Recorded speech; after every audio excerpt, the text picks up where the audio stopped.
This is Greg Harman of Deceleration.news, an online journal speaking to our shared ecological, political, and cultural crises, seeking out the roots of human and planetary insecurity, movement beyond resistance in pursuit of a sustainable peace.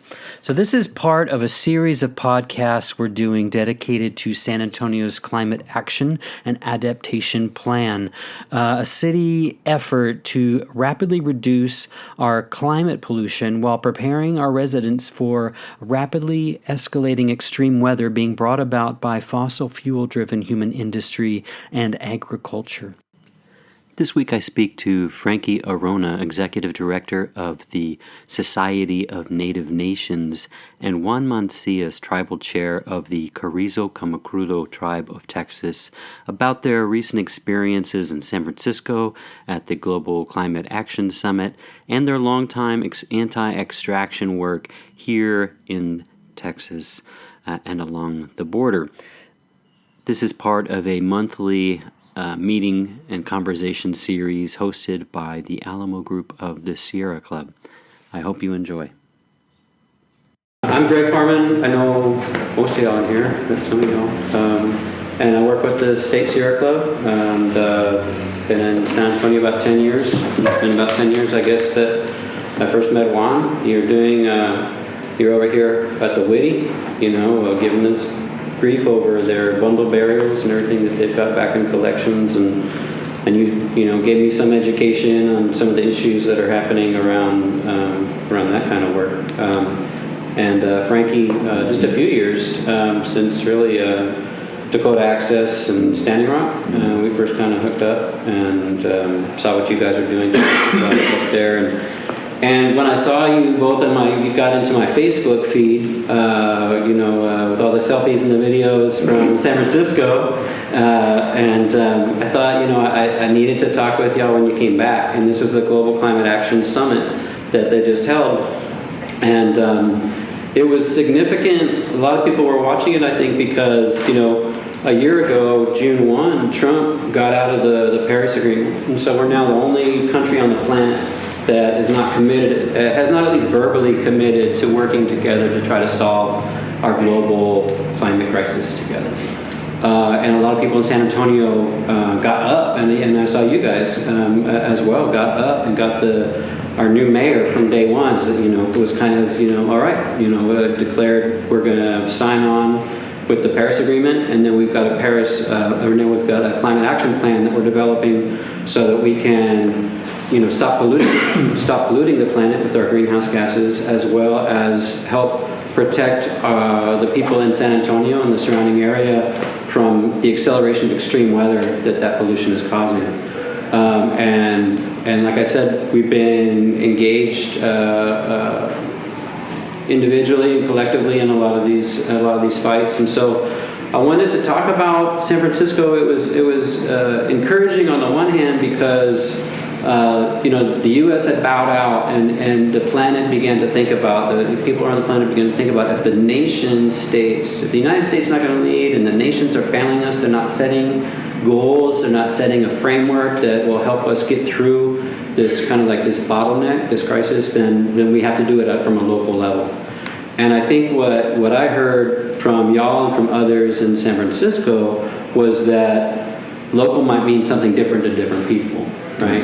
And there was a critique, and Frankie and we spoke briefly about it. There was a critique that there was just a huge business presence, and I think that speaks to where we are, right? We've turned over our governments to big business, and so it's inevitable that that's banked up inside of the climate work. So, and I want to talk about that, but I'm mainly interested. I'd like to share more stories about y'all and how you got into some of the work and some of these you've been engaged with, whether it's the LNG one and the pipelines. How you doing, sir? Or it's the West Texas, Louisiana or West Texas, and some of the DAPL work, Ricky. Sign in. Oh yeah, we got a sign-in going around, so. Good catch. But maybe Juan, you can start us off and maybe talk about maybe just like where in your mind, in the cosmology of Carrizo tribe, that this extraction, like the oil and gas struggles, fit, and where you began your work in that? Well, it started when they first started with Reagan, I guess. It was back in the 80s, early 80s, when he was wanting to open the Keystone.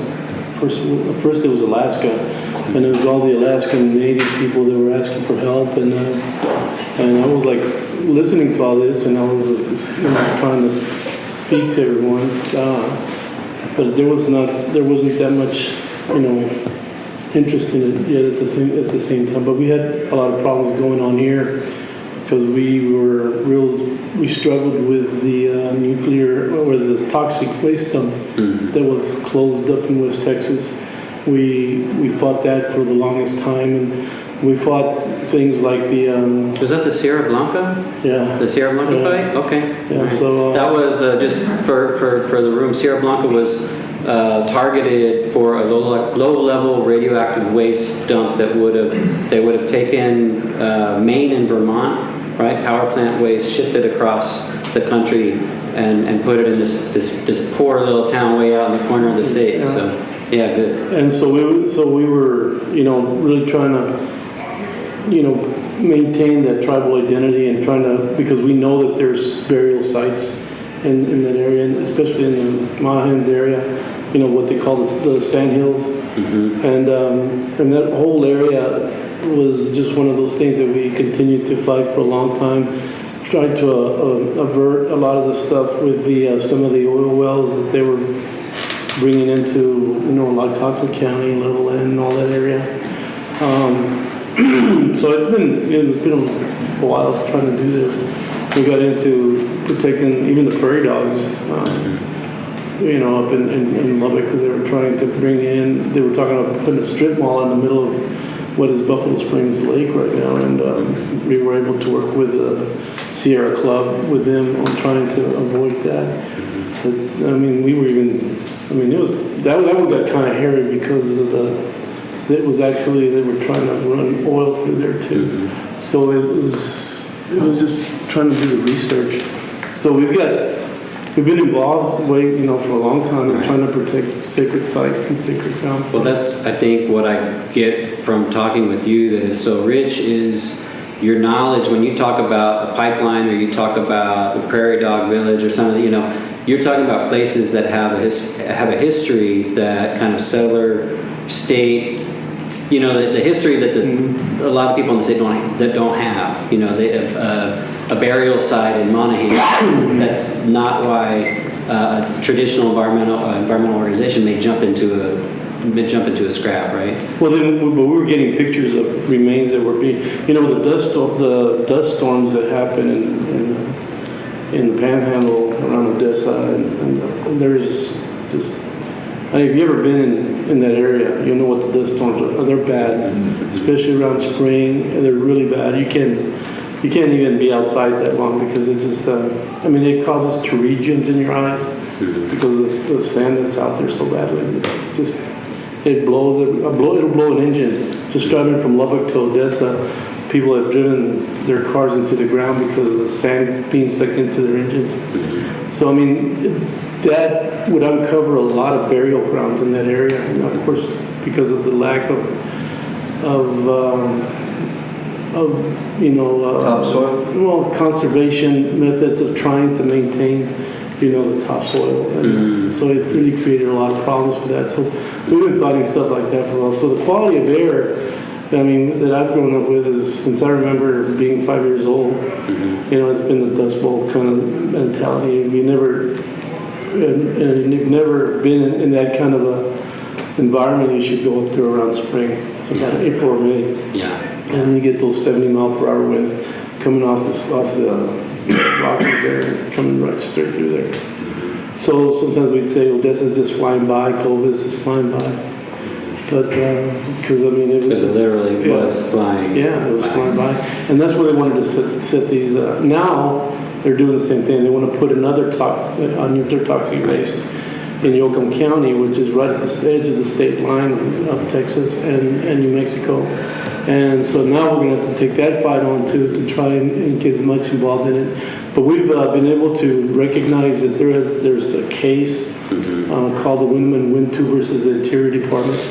And we're using that case to be able to avert the expansion of the Dos Republicas mine in Eagle Pass. We've already submitted the letter to them, and even looking to take legal action if they don't come up with the remains that they so nobody knows where they are. Yeah. And that's the excuse that all of them are saying now. We don't know. You know, they're saying, yeah, we got the 106A, but I don't know where they are. No, Whitty's saying the same thing, so people like that. Right. And they're saying, well, we don't have them. And unless you can get a warrant to go look into that place, you're never going to find them. But with the whole, I mean, it's all connected here in Texas because they really don't recognize the presence of... That's what I was wondering, if we can work our way through this conversation about federal recognition for tribes. The thing is that NAGPRA has changed to where a non-recognized tribe can ask for help. Or they can ask for help from a recognized tribe to be able to do that. Well, I want to hold on to that thought. I want to work our way around to that, and I want to bring Frankie in. I guess we can just start with Dapple. When did kind of some of these struggles? Because when I think about like the history, like Juan's talking about, and my own, like I lived in West Texas in the 90s. And there was an awareness, even though we knew like global warming and climate change were a topic, it wasn't like top of mind for a lot of people. We were still talking about, the strip mine was the strip mine and the coal plant was the coal plant. And this big, I feel like this big awareness that how all these things are connected in terms of, what we're burning here is burning someone else, across the planet. And I feel like Standing Rock was, if people hadn't caught it by then, that really that caught a fire for a lot of people. And I wonder if you can maybe bring us up with how you got involved there and just the awareness of these intersecting crises, right? Yeah, I mean, for myself, I wasn't as much involved back in the early 2000s with the politics. It was mainly just helping elders in ceremonies down in California, where I'm originally from, where I was raised. And, mostly it was for sacred sites and burial sites, village sites, things like that. I didn't really get involved in the politic aspects of it. So I moved here in 2005, and it wasn't too much longer after that. I met Juan and, a few other people, and we got involved in some politics, and it just got to the point where it was like, enough was enough, It's just like, it's not looking very promising for the future for our next generation. And I have kids, I have children, and I think about them and their future and how what our actions are going to do for them, how it's going to affect them, what do they have to look forward to. And I felt at the time that it was kind of a situation where, like, if I was my child, I'd be looking at what's going on in this world and saying I'm kind of dreading, our future, rather than, having something to look forward to, something to, to have as an encouragement to continue to walk forward, and rather than be discouraged because of everything that's happening and, all the contamination and pollution and everything that's happening. And so I struggled a little bit with the whole politics and stuff like that. But one of my elders told me that what was politics, as far as environmentalism or activism, he said those things have been a part of our spirituality and our way of life way before those words were even invented. To take care of this earth, to take care of our future generations. Leave a place better than the way you found it. It was part of our teachings. And so he kind of explained that, activism, the end result, if you remove the ego and self-interest and, all those other things, the look at me's kind of mentality, the end result is that you're struggling and striving and fighting for a better future for that next generation, right? And what is our spirituality? To fight, not to fight, to build a relationship with the spirit world and the creator ourselves, to help better ourselves, our families, our communities, and our future generations. So I got involved, started getting involved with AIM, with the American Indian Movement, and other groups that were fighting for all these different causes. And I think the first thing I really got involved in here as far as politics was the child, what was it, child... The Indian Child Welfare Act with Veronica. Yes. So we got involved, we started off with that. Just describe that. It's the Indian Child Welfare Act, and they were challenging it with the baby Veronica baby, the children. They took away from the family and gave it to the white family. So it kind of just trickled from there, and then it just turned into a situation where it's like, okay, we went up to South Dakota for some ceremony, we came back, and it just, we heard about the youth running all the way up to D.C. and, to fight this pipeline Energy Transfer Partners was putting into the ground. And when we heard the stories about, I think it was supposed to originally go through Bismarck, right? Bismarck. It was good. It was originally going to Bismarck, which was predominantly a white community, right? And then they said, no, we don't want that, in our community because we don't want the potential contamination. So then they said, well, let's put it, by the people that we feel, will give less resistance, right? Which is the reservation and indigenous people that live in the area, the Sioux Nation. And so when we heard about that, it blew up from there, and people started really resonating towards the whole saving our water. Our water is life, everything that we are about is about water. And it's one thing that we could all relate to, no matter what faith, what background, what religion, what spirituality, whatever it is, wherever you come from, the one thing we could all relate to is that we all need that water, we all need that sacred, water of life. So that's when you saw, and that's why I always say that, I think the most powerful teaching that came out of Standing Rock, for myself anyway, is that power and unity. You had so many people come together, and everything that was created that can never be taken away, which is that awareness. No matter what happens, that power and unity that created the awareness throughout this whole world, people from all over, from different places of the world, to be a part of this and stand side by side, and that can never be taken away. And it created more movements, other smaller movements within other communities, and more activism or environmentalism or whatever you want to call it, basically getting people to stand up to fight for a better future. Well, that's something that, and I'll piggyback on that. Two things. One is when you talk about our children, we talk about future generations. The thing, I think must have read this after coming back from North Dakota or South Dakota, North Dakota, was that the root or the ignition for Standing Rock, was young people. Yep. And it was young people on the res that were essentially, sick and tired. They're 13-year-olds. They've got alcoholic, brothers or sisters or friends that are dying or drug addicted or all this stuff. So this is just basic social problems and the outflow of colonialism and this kind of just fact of life stuff. I mean, it's not like a plan, and it was returning to using traditional, like going back to old ways and getting that kind of got the elders, got their parents, and got other folks to engage. And so I think it got much of the community involved. Yeah. Whether young or old. But I think what it was like a reminder for me personally. I think it was a reminder of that historical trauma, right? That systematic trauma. Right. That even with this climate justice, global, climate justice summit, it's a reminder of that historical trauma and that systematic trauma that continues to happen. So it's not really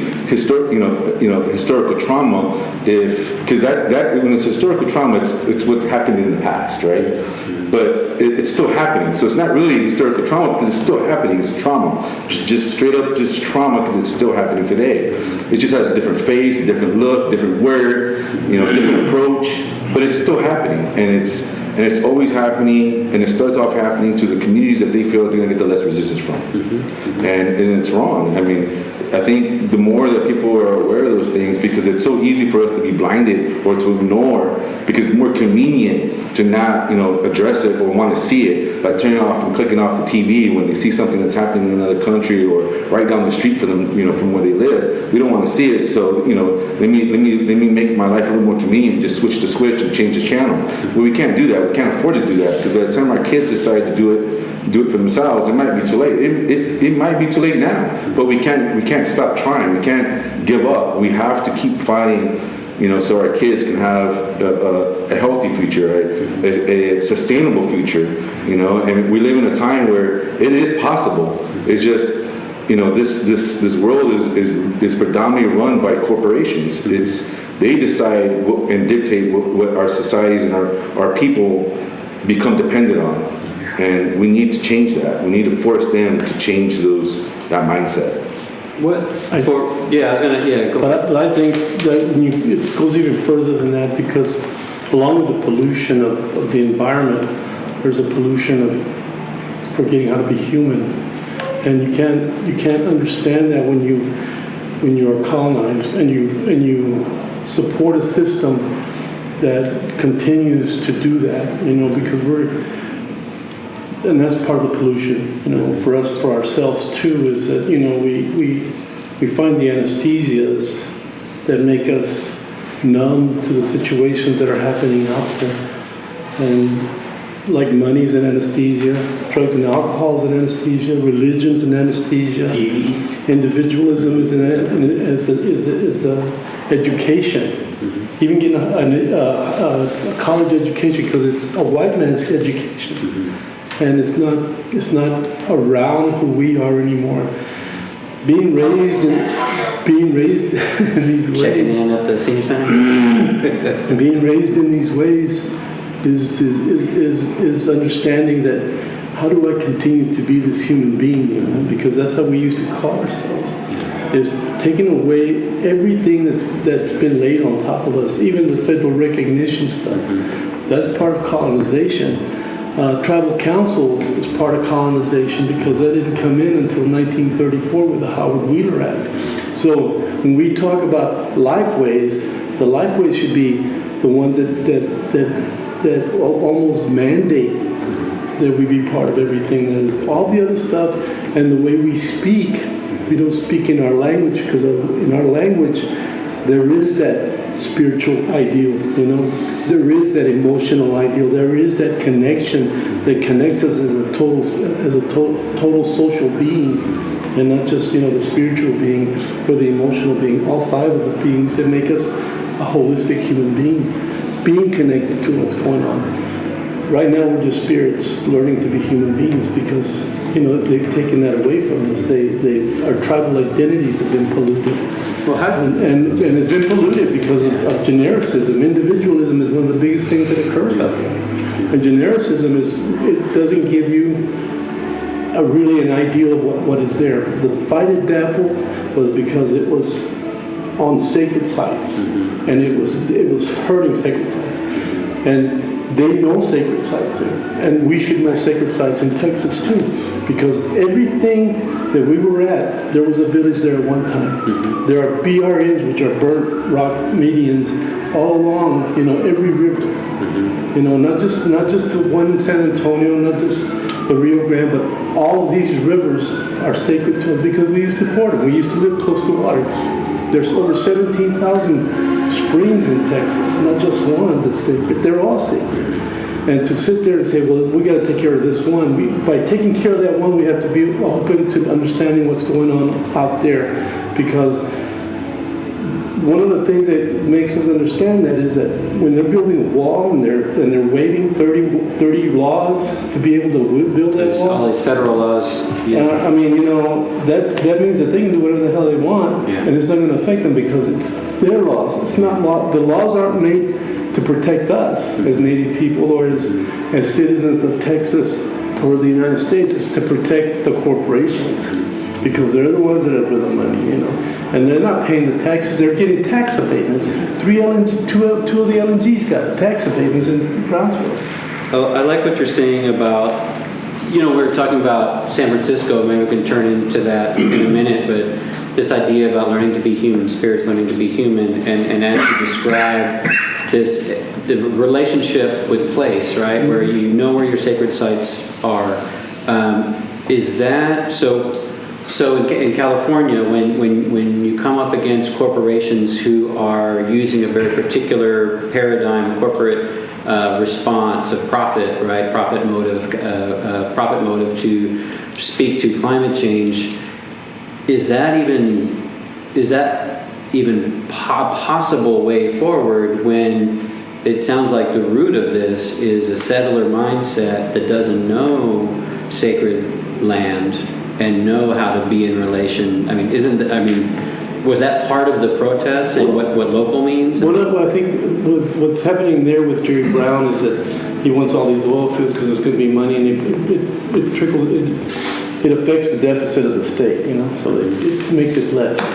But at the same time, you've got two parties. One of them is all about the money. The other one's all about, reducing and creating jobs. Mm-hmm. So you're caught in the middle between these two parties that really don't understand the reality of what they're doing to the future generations and to us now. Because, if you get one of those heat sensor cameras and you put them on any of these things, any of these fracking fields, and you can see where they're all leaking. Where they're all leaking. And that's the problem, is because it's still happening, and it's like, yes, it happened. We have trauma from historically, but it's happening right now, and we're not even aware of it. Once we find out about it, then we have to recognize the fact that there is an ethnic cleansing that goes along with everything that's happening. So, well, maybe. But let me tell you about that, because the title of the summit was the anti-summit. Okay, so this is one that's outside, one in the street. Yeah. Okay. Called Soul to Soul, which was the first three letters of solutions and solidarity. So it was solutions to solidarity, and I think that's part of what we're trying to work towards, solidarity. But it's not based, on pan-Indian ideals. It's based on the ideals of the people of the land, because the Ohlone were the people that were prominent there, and the way they spoke and how Corina spoke was talking about maintaining that. Tell me that back. I didn't catch it was based not on a pan-Indian, but on the tribal presence of the people of that place. Of that place. And what's the? They were the Ohlones. Yeah. Okay. And they're trying just to maintain some kind of cohesiveness, because they've been so tragically divided because of the colonization that occurred. So they're even them are struggling to maintain, but it seemed like it brought them together, at least to a place where they can start talking. Yeah. They're speaking the same language, singing some of the same songs, and the thing is, it's just finding a way to go back and reclaiming everything. Like it happened down in Southern California with the Korea and the Lucen and all those people, the Harman. Right. And what was it? Just to go back to Stanner, that was all the council fires for the first time. Yeah, it shows that it can happen, but really, I think a lot of that, what he's saying is that, that the whole soul to soul, that their message was, it's the communities themselves that have some solutions, which is don't put band-aids on it. The corporate, fix is band-aids. How do we, not only band-aids, but how can we profit on giving a better environment or cleaning up the environment for you, rather than just stopping the very thing that's causing the problem in the first place, right? Like stop the fracking, stop the extractions, and move towards renewable. Add those to the portfolio. Tell them about but which one? Just all that stuff.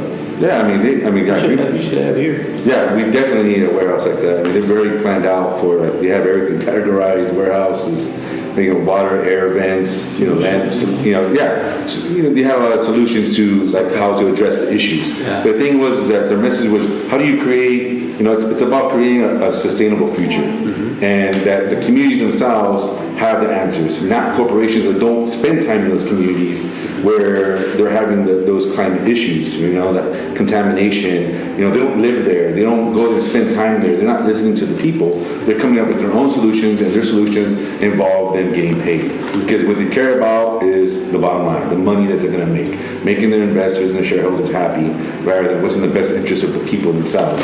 Or how do you stop, instead of creating Band-Aids, how do we just stop the problem all around? You know what I mean? It's like, instead of trying to create fake environments or false environments that, clouds or whatever they want to do, to try to solve the problem. Iron in the ocean. Right, yeah, that's not going to be for free. They're not going to do it for free. It's about money. Yeah. And, that's the thing, is that just the communication, the message was, again, like I said, we want a sustainable future. I think all communities want a sustainable future, and and we need to start listening to those communities, because they have the answers, because they live there every day and night. And that's what happened with those Republicans, man. Because of this expansion, they didn't consult. There was no consultation with any of the tribes. And I mean, yes, they sent a letter saying we're going to do this, but they didn't consult to what they did with the remains that they found, or the artifacts. So nobody knows where they are. So now that's the reason they might not be able to. If we continue just keep putting the pressure on them, that we can stop that. Now the other mine over here on 37 is also Is that is that frac sand? What is the? It's the San Miguel. Oh, okay. San Miguel mine right off 37. Yeah. They're in a battle with pipeline coming in. Yeah. Okay. So I mean, we should take let them go. But the thing is too, like what one's saying though, is like a lot of those things that we've seen over and over and over again is like policies and changing policy. It's a tool, but as quick as a policy is approved or disapproved, it can be switched back. In the blink of an eye. So you've seen it. You've seen it in Standing Rock. Yeah. We see it happening now in Louisiana. And our relatives over at Louis LaVie camp in Louisiana. And here you got corporations that are doing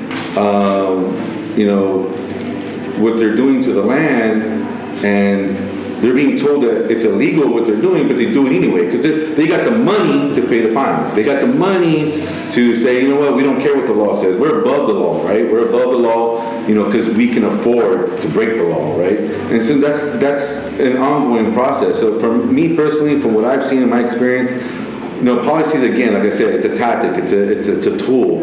But in real life, the way that you stop something is, when it comes to these corporations doing what they're doing, is you have to affect the bottom line.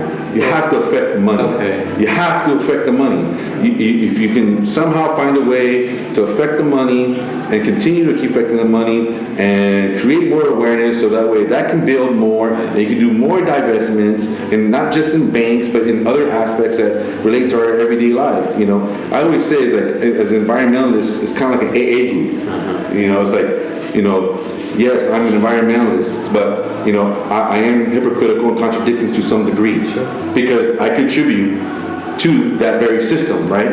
But by doing that, I'm first acknowledging that I'm part of the problem, which means now I might think a little more clearly and be more wise about recycling more, leaving a smaller footprint, right? Not driving as much. Right. Yeah, we're a part of it. Right. We are a part of it in little bits.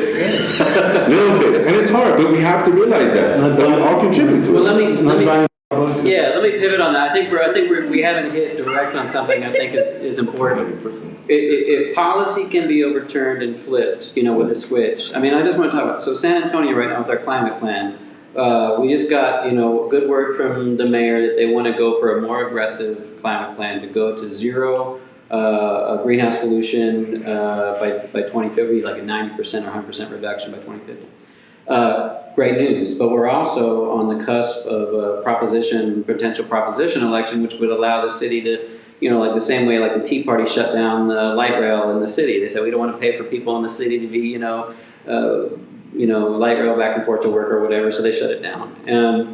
But it seems to me like we haven't hit on is the solution being social transformation, right? If you want something to stick, you need the people broadly to change and have this kind, you know what I'm saying? And so, what role do you think then is an awareness? Or you go for a while. So just where I'm going. I think the buzz word right now is called just transition. And to understand what is just, and when we look at looking for solutions, like I went to France, talked to P&B Paribas, they pulled out of all fossil fuels, pulled out of LNG.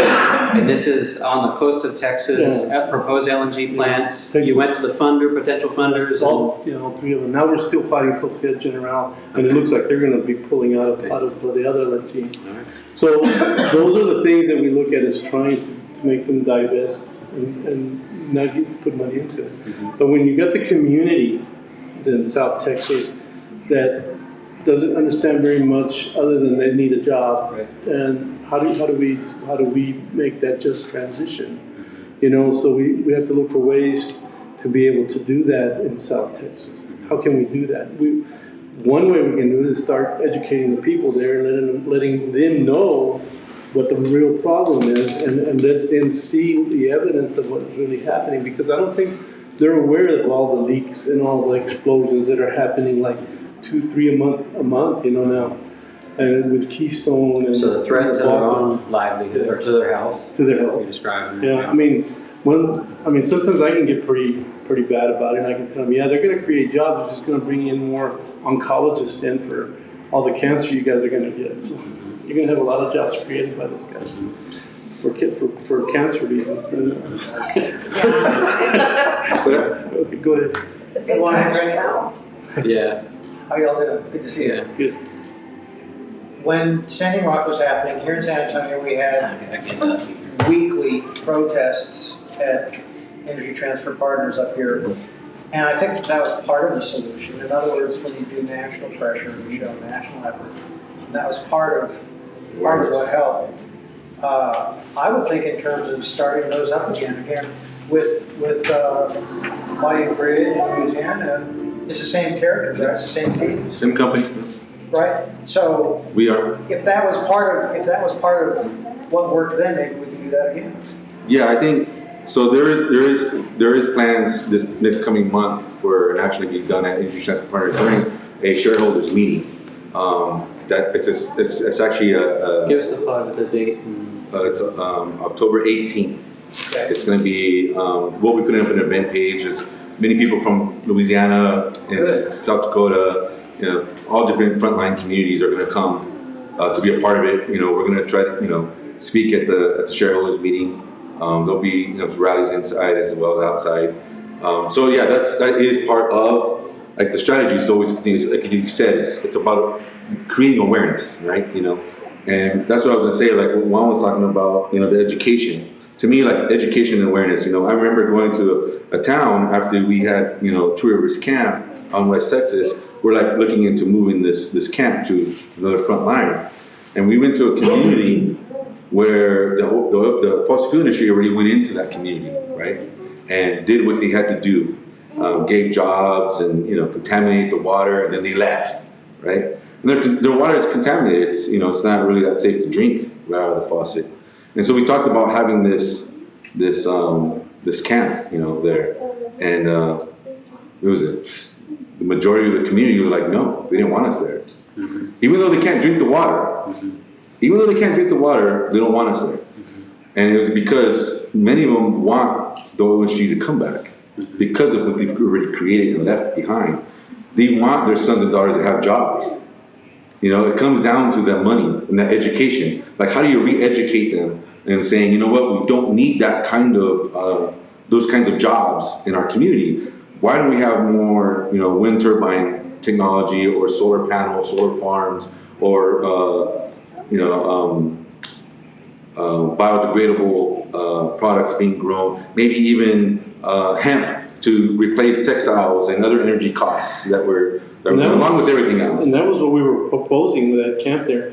I mean, the mentality's still out there. It's just a matter of trying to get the land. It's a reprogramming. You almost have to deprogram so you can start to kind of reprogram yourself of a new way of thinking, right?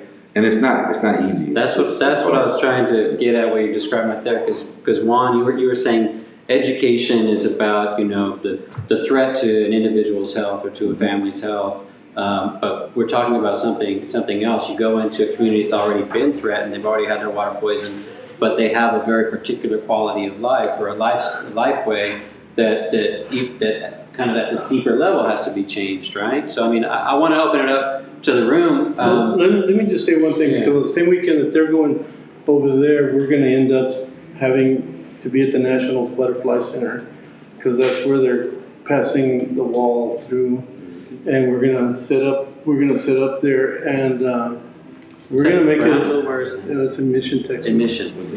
18. Is it on the 18th too? You're both on the 18th. I just opened my calendar. But the thing, The 18th, is it? it's the 18th and 19th.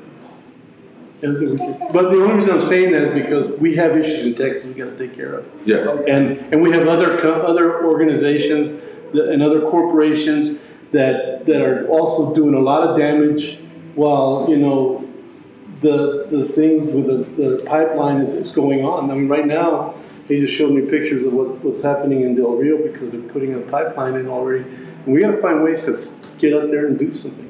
And we're talking about Kinder Morgan. We're talking about Enbridge. We're talking about ETP at the same time also. It's a, Black Mountain. It's the 19th. Yeah, it's a day after.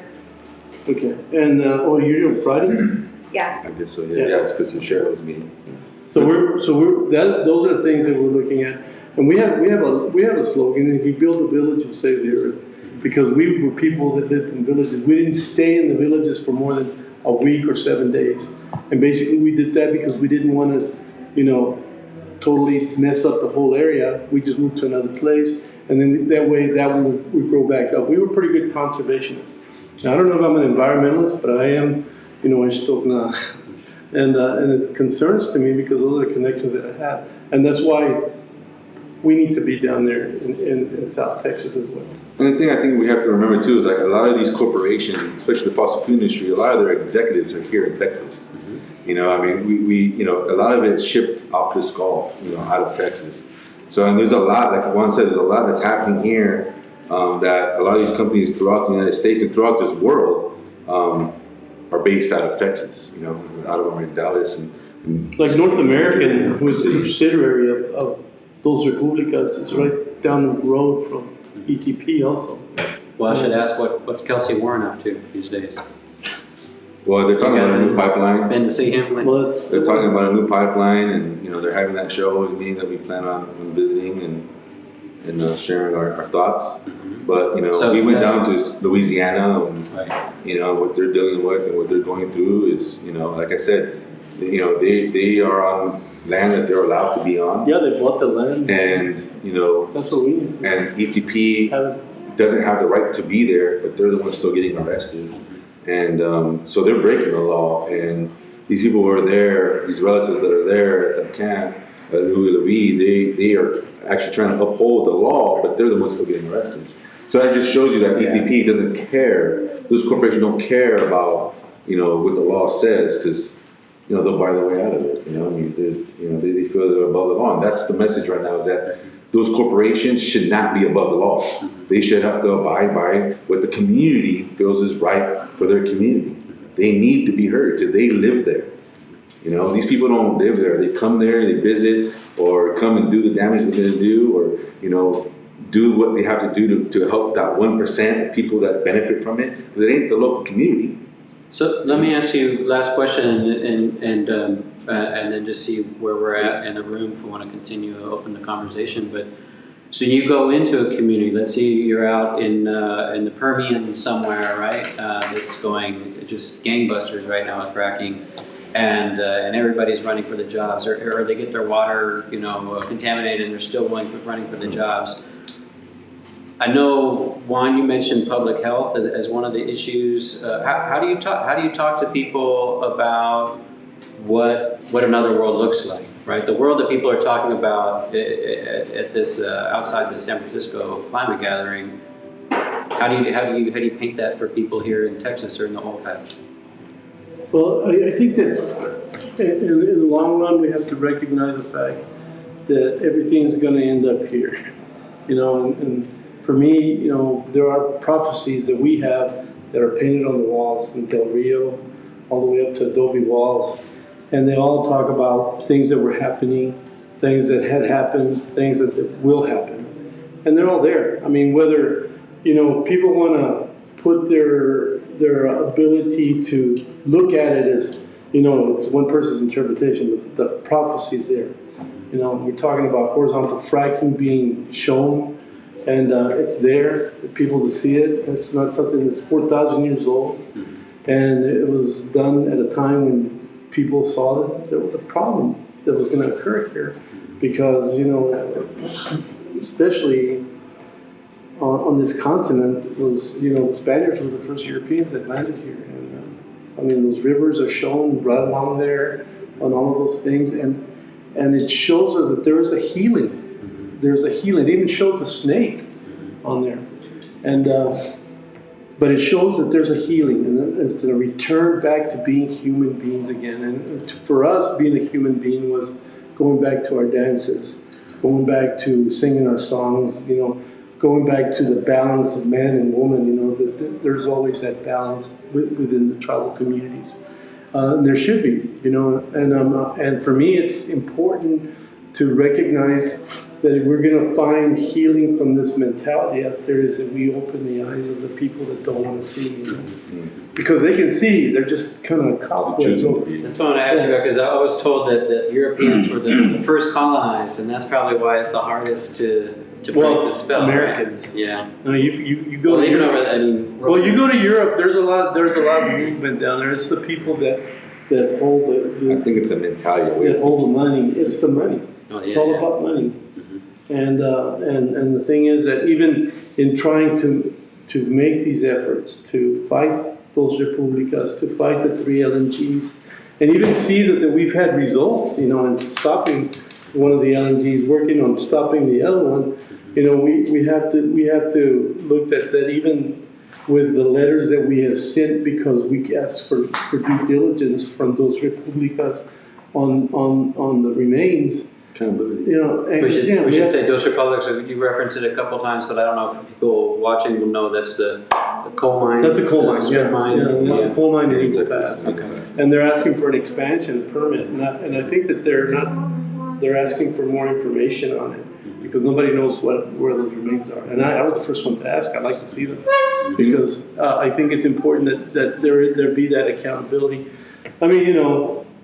Texas Railroad Commission, we need somebody to sit in front of that door every day with a sign and tell them, hey, no more permits. Well, see, that's where part of the beginning of the movement, when we first started. Well, so for me, when Juan's talking about the education and everything, I remember this reporter one time. It was at the beginning of the movement of Standing Rock. This reporter gets up and says, all of us are sitting here and we're complaining about the effects of what fossil fuel industry is doing. We're being forced to have to make a change now. And he goes, what did you expect when you pull death out of the ground? Of course you're going to have contaminated air. Of course you're going to have contaminated, life, wildlife and environment and water. Of course, it's death on top of death, and it's going to continue to be death on top of death. And it's true when you really think about it. It's just. And it's sad to see that even though we can see that, even though we can acknowledge that, we're still going to keep doing it, because the 1%, those corporations that dictate what society becomes dependent on, are not being forced to make the changes themselves. And for the rest of the society. Yeah, and it threatens our relationships with those animals too, because for us, our morphology was that we had the tribe, which is the people that spoke the language, and then we had the bands and the clans were represented by animals, plants, and even sacred places, and to be able to dig up that, and like he's saying, they don't care, because they don't have a connection to it. Right. They're not human beings. Corporations are not human beings. They don't have a connection to it. And those of us that can make a connection can learn to accept the fact that this is important to us, and to make that association with everything that's there. And I think that's part of the education that people need to understand. And that's why when he says remembering how to be a human being. I always, I remember talking to Uncle Robert John back home, and he says, now, if you look at everything that we do, and you look at every action that you do, and you look at it with love, think about, a family, a father and a mother that gives unconditional love to their children. everything they do is for their family, for their children, is out of love. How does it affect them, or how is it going to affect them? So if we treated every decision that we make, like if we're going to make this decision, how is it going to, with love, then we're probably not going to disrespect it. We're probably not going to mistreat it. We're probably going to want to nurture it so that it can continue to not just survive, but thrive. So our next generations can have something to look forward to rather than something to dread. All the animals and the wildlife. Everything. If you treat it with love, with respect, and then I think the way you treat things is going to be a lot different. Which to me is like what he says is like, remembering how to be a human being, remembering how to care, how to love. Because as human people, we're, part of the biggest colonization is that we're not above the creation and we're not below it. We're just learning to live with it. And we've taken ourselves out of that equation and put ourselves above it, thinking that we can control it. And we're not. We're actually destroying it. Well, we're just on the hour, and I wanted to give folks here an opportunity to jump into it. And I'll get on the camera if you guys are comfortable with that. Yeah. If there are questions. Remember, the camera puts on 30 pounds.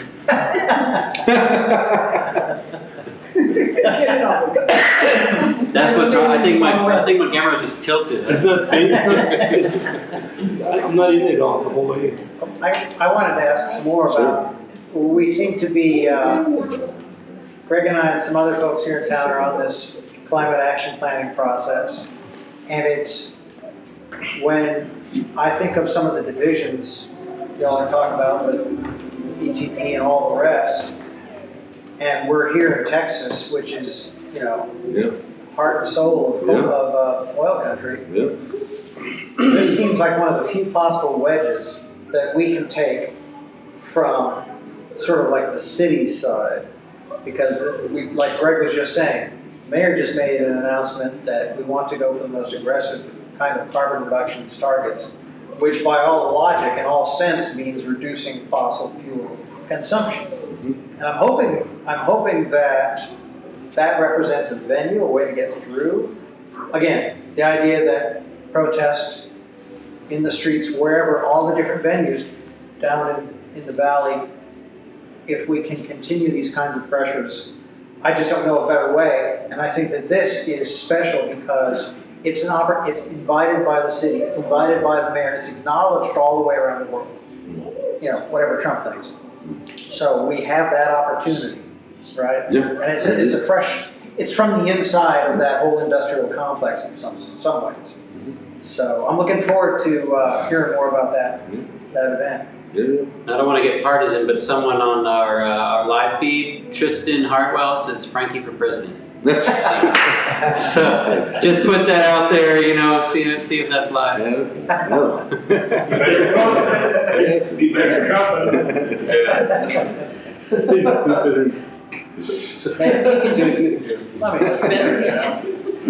And your first mandate? Yeah, what's So we're federal recognized. Any other comments from the group, or yeah? Well, one thing I do want to add in seeing that Frankie and my dad work together is that when we talk about being like learning again to be human, it's like what would we value? Like if we value life or do we value profits? And in a just transition, are we talking about what do we need for our future? Do we still do we value this American ideal of comfort, or just giving life? And one thing in spiritual awareness or education that we're talking about becoming human again is for me is like our experience at Sundance, where you give up, food and water, like those sacrifices teach you again how to value those things. When we do our harvest dance, you starve yourself, and you value the importance of those things. And those things aren't valued in America anymore. Like the value of profit, and the more you get, the more you want. Those are things that are not sustainable anymore, but they are not. They're not sustainable. Our future, if we give value into taking and subduing and controlling people, we're going to kill ourselves, or certain people are going to die, and that's where the future is. It's very bleak. So, moving forward, I have to go back to Anzal Dua. What she said is that, I change myself, I change the world. It's not like, trying to control other people's minds or manipulating people with rhetoric. It's about like self-care and self-love and changing ourselves individually and valuing life over profit. So I just wanted to add that in there. Also, one thing is, like, when we were talking about building the villages, is, we were really wanting to invite other people that are activists around the world, like celebrities that are involved in these things, to put their money into these communities that are already poisoned. Give them jobs. Give them an opportunity to heal their community through these villages. And I don't know who's watching out there, who has that kind of influence or those kind of connections. This is what we're looking for, is like national solidarity on these days that we do have these actions. If you can't be involved, have awareness in your own city, your colleges, and in your churches. Because this is a fight for our humanity and for our future. Like our future is at stake. We're being faced with the end of the world and the end of humanity. And there's this Swiss song that talks about, what would the rock say if the rock could speak? They will say something when we're gone. They will survive. Those rocks will be there. That oil will be there. We won't have survived because we didn't live in balance. So anyways, I'm rambling. Thank you guys for everything you do. Thank you, Greg, for inviting us and putting this all together. I think I think a lot of what Paul was talking about, for me, it's like understanding what it means to turn a sacrifice into an offering. Yeah. Because You're willing to do it. You're not dreading it. It's not a sacrifice. You want to do it. You want to make these changes. You're willing to give of yourself for your family, your community, your loved ones, your children. And it's like, so that with that comes with that responsibility, right, of understanding that we all have a responsibility to do our part, right? The first rule of life that we need when we come into this world is to breathe. When you're a baby, you come into this world, you breathe. And what do you do when you breathe? You take and you give back. You take and you give back. The trees do the same thing for us, right? It's a cycle. They breathe in, they give back. We're saying we breathe in. So it's a cycle of life. It's give and take, give and take, give and take, give and take. But I think we've become this, because of the way it's me. How do I feed me? My needs is making as much money as I can so I can give all the opportunities and food and everything else that I need for my own household, rather than our family, our community. It's just me. I remember Orwell one time saying that he called this generation like an instant generation, McDonald's drive-through, because we become this generation that everything's instant. We become instantly antisocial. We pay our bills instant, get coffee instant. Everything's instant, and so we're becoming disconnected with those things. And I think, again, like, as long as we can see that and start acknowledging that and creating the awareness and, getting our communities to really understand those things, I think that's where you can start to make those changes, because you're acknowledging that, and when you create that awareness in your community and other communities, then it'll help to create those environments and continue to get it to grow. I gotta throw a shout out. The first thing I thought, Paulo, was I thought of Dan Wildcat at Haskell Indian School. One time he said, maybe he says it all the time. One time I got to hear him speak. He said, we talk about in this country, we talk a lot about our individual rights. We're always talking about our individual rights, but we're never talking about our individual responsibilities, right? And I think it's interesting also, in like when with the, and I don't know if we have time, I don't want to go all the way into this, but in as much as people talk about being Christians and politics and all the rest, based upon this idea of sacrifice, right? But it's someone else's sacrifice, and now it's everyone else can be lazy and go to sleep and just fight for their yeah, sorry, I've been like trying to get her for a while now, but oh, I'm sorry. That's okay.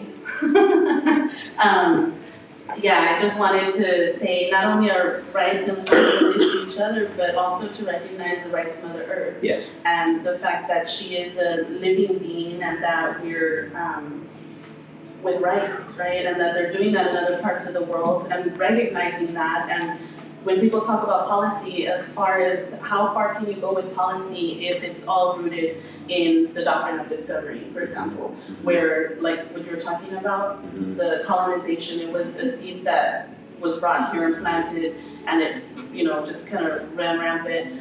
But how can we do things that will provide a foundation that's different and fundamentally different, and our way of thinking is different from what has happened before, so we can create the policies and the laws that are going to be appropriate for the type of change that is necessary. And that means that we have to go back to the root of where all these laws come from and look at other models that are happening and recognize that tribal people and native people are already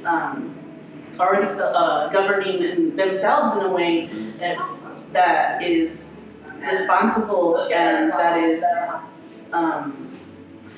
actually, creating that. Yeah. That we don't get attention for that is another thing.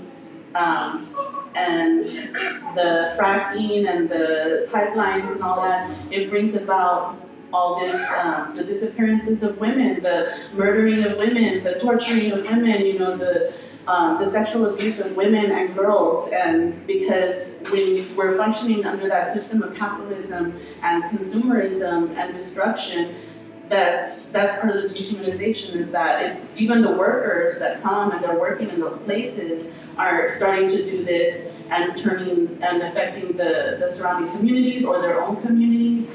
And it just goes to show the respect or lack of respect that we have for women and creators of life, and how we need to really reflect on how we can go back to being, those people or those humans that are able to give life to each other again. Because we don't really have that much time. Yeah. And so even for people that don't go to the protests or that don't do these other things, to be connected to the earth, just to be able to teach your children how to live in a different way, to be able to get back to their native roots, to be able to find what the colonial system has systematically taken away from us, to be able to get to this point, our humanity, and where it's just normal, to be able to do these things, and people believe they have no other choice. That's really sad when you feel like you have no other choice but to accept a job, because what that doctrine of discovery did is it took away self-determination. And that's what we have to go back to, and that's, I think, what some of the women here were referring to with the recognition of tribes and Native people as people who we are able to function and to be able to build and do all these things. That needs to be recognized, because that's really the only way we're going to be able to get back to what's necessary.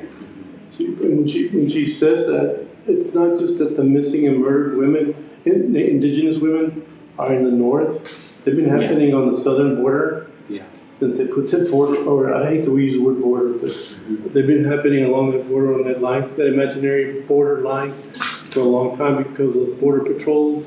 They've taken advantage, a lot of those women. I mean, we know that one guy just killed 4 of them that we know of. And then they shot that woman in the back of the head not too long in Laredo. It's happening right here. Those are indigenous women that had families and had important things to offer to society. And they're treated like... I think Aliante is also bringing in, it's important, thank you for bringing in women, Mother Earth, the water carriers. Let me tell you why. For us... the matriarchal society has been... And for us, because it wasn't so much that we were stronger than the women, we were just the protectors of that life. Because a lot of us, even after the Indian Wars of the 1860s came in, they were killing all the men, and the ones that were left over were the women. The women held the culture together. The women are the ones that have always weaved that together for us, have maintained it. I mean, some of the best stories and teachings that I ever got were from my grandma. And we're talking grandma was born in the 1880s. So I think that we have to be totally aware of that presence and the symbol of Mother Earth. There's healing there. And are we going to heal with Mother Earth, or are we going to be the disease she's going to cure herself from? That's what we got to consider. And I think she brings another good reminder. Like, I'm glad you brought the baby, because like for me, when we went out to San Francisco, I took my girls. I think it's important that we're doing all this fighting for our next generation, but I think we need to find ways to include them more in what we do. And one of it is trying to get youth to come out more to those events, those types of things. And I know they say, you're taking them out of school. I says, for me, this is just as much as important or education for them, because they're getting to understand why we're doing what we're doing.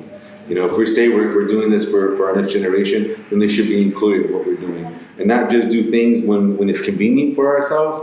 We do it when it's inconvenient for yourselves, because that's when it's probably really going to matter. And it becomes that offering, right? It's that whole thing about turning the sacrifice into an offering, because you understand it and you want to do it. So I think it's important to acknowledge that, to remind ourselves of that. Yeah. And Grandma? But I love the idea, because I took Donovan out a couple of times to attend some things that he needed to attend, that I felt he needed to attend. And when we went to court, they used it against me. And it showed that they made me look like school was not important, education was not important. How I defended it, what I said, how important it was, how he learned, and all this, it didn't matter. The courts didn't see any importance in that. That is what is sad, that we are judged by those judges and by that system. But yes, I would always love to include Donovan in everything. I hadn't seen him in everything. This last market we had was the first time he has attended anything since February of 2016 was his last powwow. And then he went to this, he had the best time. But his father won't even allow him to attend anything native, even though he's with me on the third weekend. And he's afraid to attend anything. But this time I gave him an option.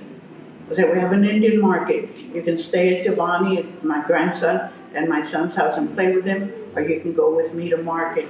He says, I'm gonna go with you to market. I said, I don't want you to get in trouble. He said, I don't care, I'm gonna go to market. So, yes, we need to bring the children in. We need to involve them. I'm all for that. But at the same time, we're teaching them all these things. They'll stay with them, they'll remember them, but then they have to go to school the next day with his other children that have it's hard for them. You're right, because to me, there's the militarization that has occurred to anybody that goes into the service. That's why I have a real hard time with veterans, because when they're taking veterans back to Mexico because they fought for this country, and none of the veterans stand up for them, then they ain't got nothing to say to me. I got a problem with that. And that's basically what's going on. That's part of the healing that we have to go through. Because, there's this false idea of patriotism just doesn't exist. It's not about the flag, it's what that flag stands for Native people, what that flag stands for people that went and fought for it and are being sent back into Mexico, and their families are being left here or wherever they fought from. Puerto Ricans, and the problem that they have fought for, and then they get treated the way they're treated right now, and nobody even cares what's happening in Puerto Rico. Don't. That's why I say, it's good when you talk about those things, but you better be aware those people that fought with you also they're being punished. So That's what happened in this administration. yeah. Right. And I think that where, you're saying about the policies, how it was used against you. And I think that's what we need. Like, again, policies can be changed so many different, at different times. And we need to continue to work on that. For myself, for my kids, the times that I've kind of used the system a little bit, in my favor, because in certain ways, I'm not saying, it's similar, but for me, I always say that, when we're out there fighting for our people or fighting for a better future, that's part of my spirituality. It's part of my responsibility as what this society recognizes as a religion, right? So I say, because of the Religious Freedom Act, this is part. You cannot deny my kids the right to participate in these things. Let me tell you, I was supposed to get him on the weekend.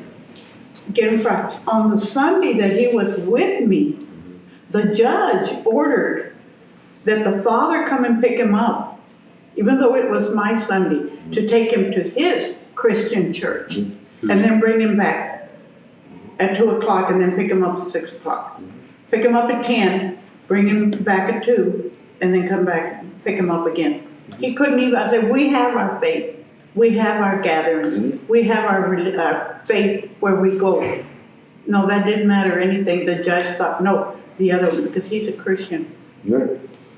So again, that's where I'm saying it has to come to a point where the community needs to continue to try to change that. You're not just changing policy, but you got to change those people's minds to understand. You want me to respect your way of life? You want me to respect your religion? Then you need to respect ours.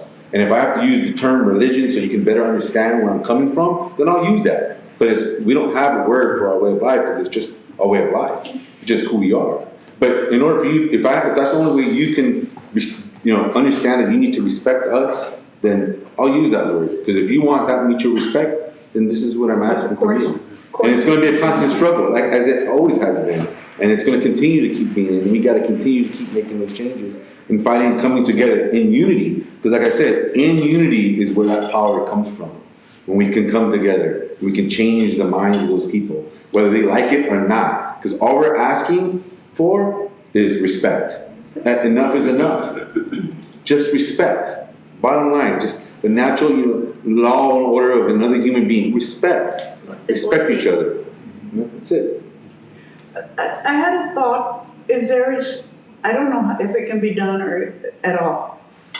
If there is some way that y'all, and we follow y'all as a group, go and talk to the city and see if there's any way that, how they're always organizing festivals for this, festivals for that. Why not organize something where we can have a series of presentations of the indigenous people, of us, of who we are, and y'all speak. We'll follow. Like I said, we'll back you up, and get it out there, because people want to hear things.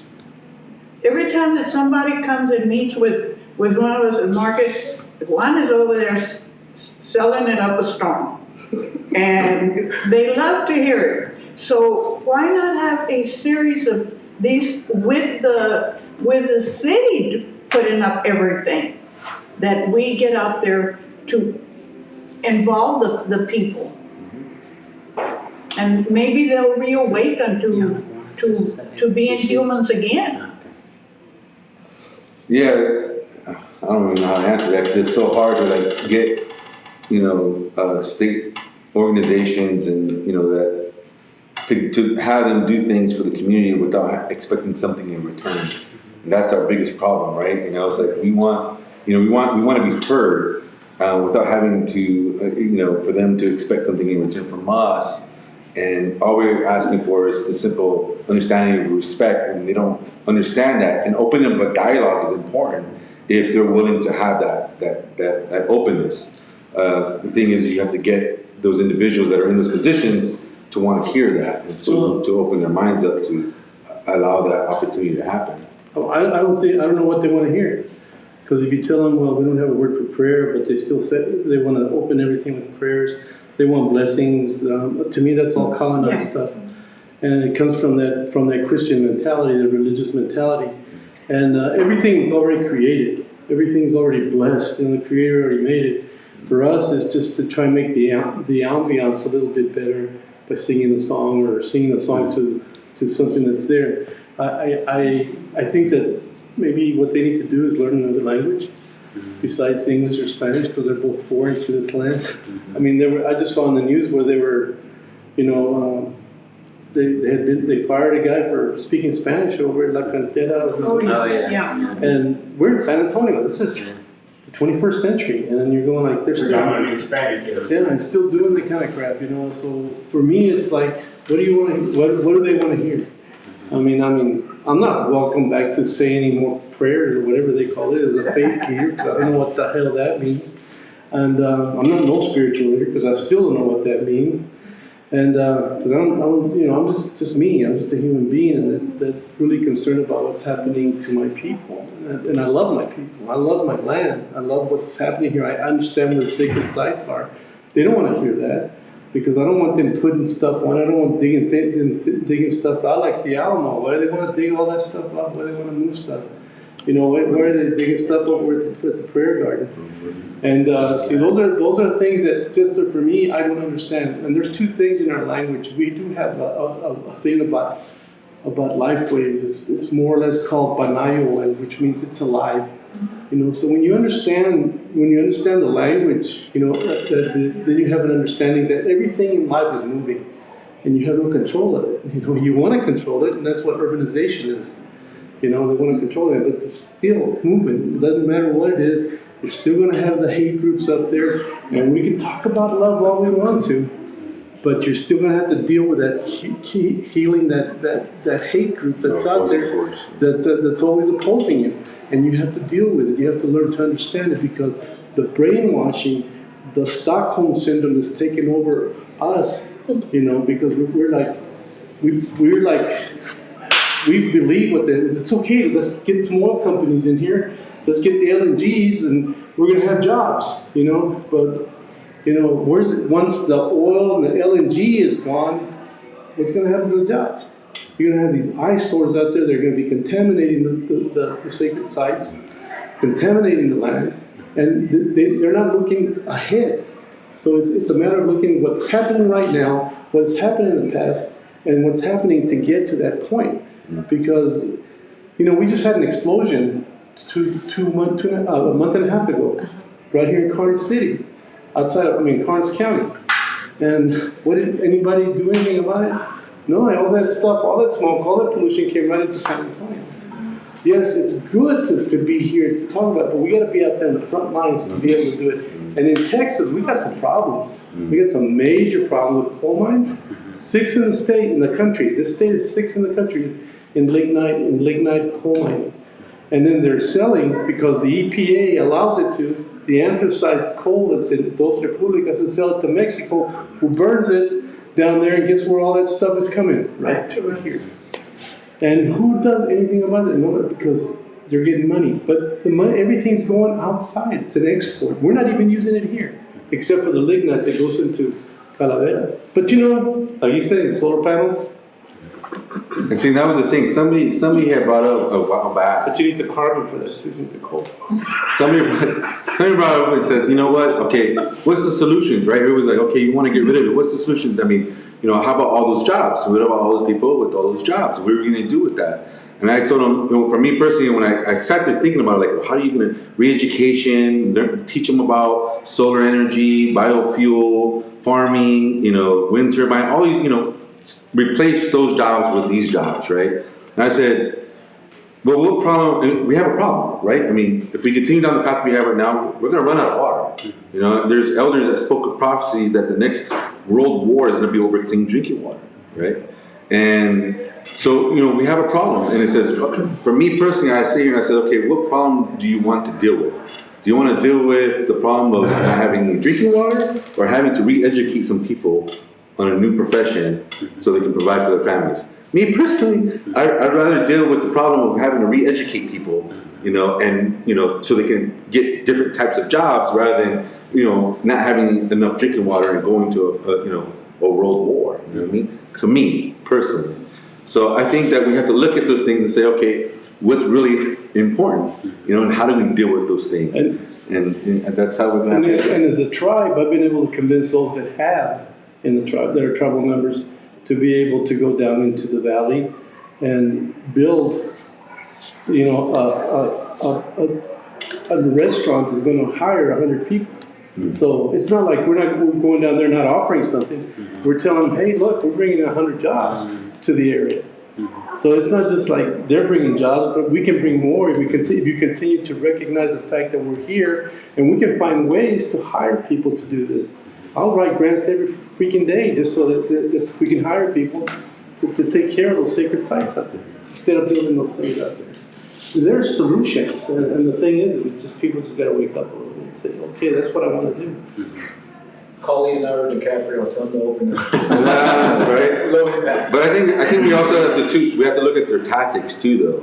I mean, look at you got Kelsey Warren, who we addressed. I didn't identify him earlier. Kelsey Warren is the head CEO of Energy Transfer Partners that's responsible for DAPL and Sunco. Don't buy Sunco gas. And all these other companies and oil pipeline companies that are putting pipes into the ground. Well, anyways, we addressed Kelsey Warren at a board meeting that was for the Parks and Wildlife.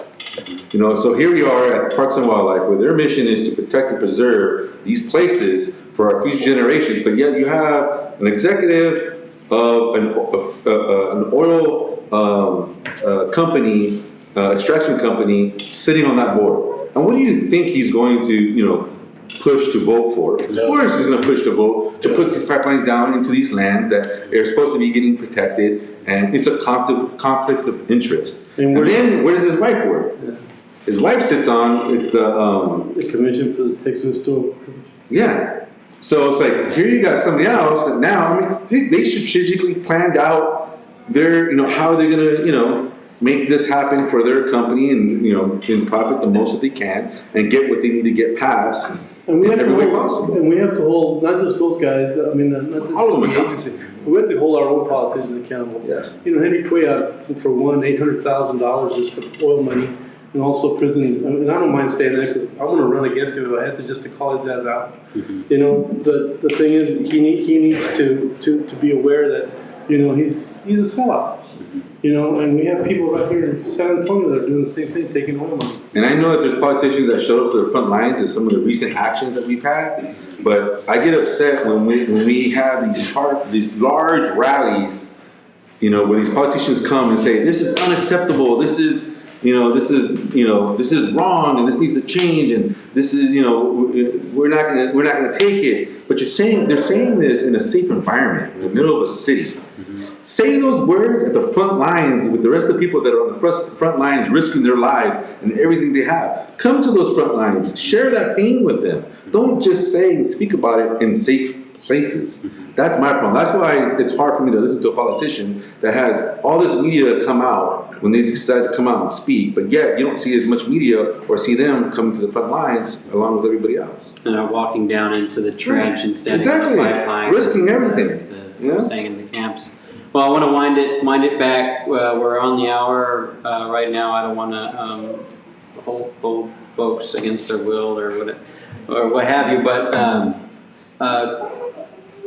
where do folks either here in the room or probably more so online find more information about the work that your respective organizations, your tribe, are doing? And we've obviously laid out, the challenges in Texas are real. There's work happening in San Antonio. We should hold up the climate work. If there's anybody who wants to fold into that and bring Native perspectives or any way to bring the youth together too, I want to prioritize that and work with y'all on that too. So, how can folks get in touch with? Well, this weekend we're going to have a couple of a men's workshop and a women's workshop down there at the compound. In Floresville, right? And mostly just to get everybody updated on what's going on off with Carrizo Creek down in Dimmitt County. And say again what that is real quick. So. That's where they're trying to build some more fracking wells right in the middle of the creek. Mm-hmm. And so we're trying to stop that. Mm-hmm. And then also bringing people up to date with what's going on with those Republicas in the letter that we just sent out, requesting for them to refrain from giving them a permit to the Railroad Commission. And then we're also gonna, just be ourselves. Mm-hmm. Sing some songs. Carrizo, Comecrudo Tribe of Texas, online. Yeah, it's .com. It's CarrizoComecrudoNation.com. Yeah, and that's .org. And .org is the other way. Yeah, .com is mostly the one that we put most of the updates right now. Okay. Or Facebook, find you on And Facebook. Facebook, yeah, we have one on Facebook. Too. Okay. How about Same Frankie? for us, societynamenations.org or Society of Named Nations Facebook page. Mm-hmm. We usually post everything that we're doing there. I mean, we don't, we do a lot. We've been doing things with the youth, getting youth out of the city into the wildlife and horseback riding and things like that. And we just had one out in Dallas. Another one's happening this weekend with some kids, some Native kids out in the city of Dallas. And then we have language programs, but everything pretty much goes up on there or our website. So. Oh, cool. So on the Mancias was talking about becoming self-determining, self-sufficient.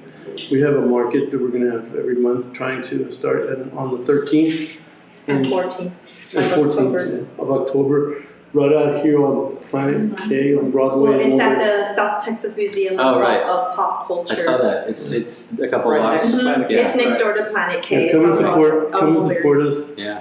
because we do have an attorney that we need to pay to keep him on retainer. Okay. All right. Cool. Well, thank you guys Thank you. very much. Unless Thank there's anything else, we'll just close it out. Thank you. All right. Deceleration is a joint effort of myself and my wonderful partner, Marisol Cortez. And we blog, write every once in a while at deceleration.news, and every once in a while throw out one of these podcasts. But we'll be trying to do a little bit more as San Antonio pushes through with its climate plan. A great opportunity for community dialogue. See you next time.